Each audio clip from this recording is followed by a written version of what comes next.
এই লোকটি লুকিয়ে লুকিয়ে পিচিটির মাছ ধরা দেখছিল। পিচিটির মাছ ধরা দেখে লোকটি অবাক হয়ে যায় এবং ছিপ নিয়ে সেখানে দাঁড়িয়ে পড়ে। এর ভিতরে মাছেরা বলে ওঠে,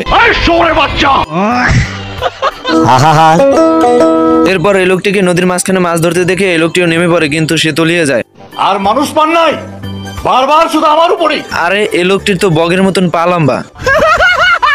এরপর মাছ ধরা রেখে এখানে আসে পাখি শিকার করতে। লোকটির সঙ্গে এখানে দুর্নীতি চলে। একটি হাঁস দেখে সবাই গুলি শুরু করে দেয়।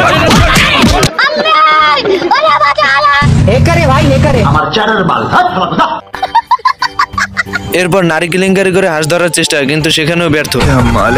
ইচ্ছা করতেছে জাপ দিয়ে কুয়ার মধ্যে পড়ি। এরপর চলে আসে ডিজিটাল পদ্ধতিতে হাঁস ধরা, কিন্তু সেখানেও ব্যর্থ। গাইস শেষমেশ হাতি মার্কা বন্দুক দিয়েও মারতে পারছে না। গাইস এটা হলো একটা আজব শহর, যেখানে কিনা সব আজব আজব ট্রেনের দেখা মিলে।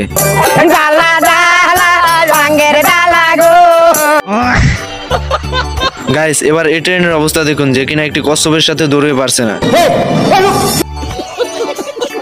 এবার এই ট্রেন চলতে চলতে হঠাৎ ডাকাতের কবলে পড়ে। আরে মুঝে চক্কর আনে লাগা। ড্রাইভারের গায়ে দুর্গন্ধ থাকার কারণে ডাকাতরা পালিয়ে যায়। দেখো দেখো যন্ত্রটা দেখো। এর নাম হলো বক্সার ট্রেন, যাতে ডাকাতিরা ডাকাতি না করতে পারে। এই লোকটি জঙ্গলে আসে শিকার করতে, হঠাৎ হরিণের সাথে দেখা, তাই হরিণের পিছু নিতে থাকে। এরপর জঙ্গলে শিকারীরা শিকার করে যার যার মতন বাড়ি চলে যায়। কিন্তু এই শিকারের অবস্থা দেখুন, শিকার করতে গিয়ে নিজেই শিকার হয়ে যায়।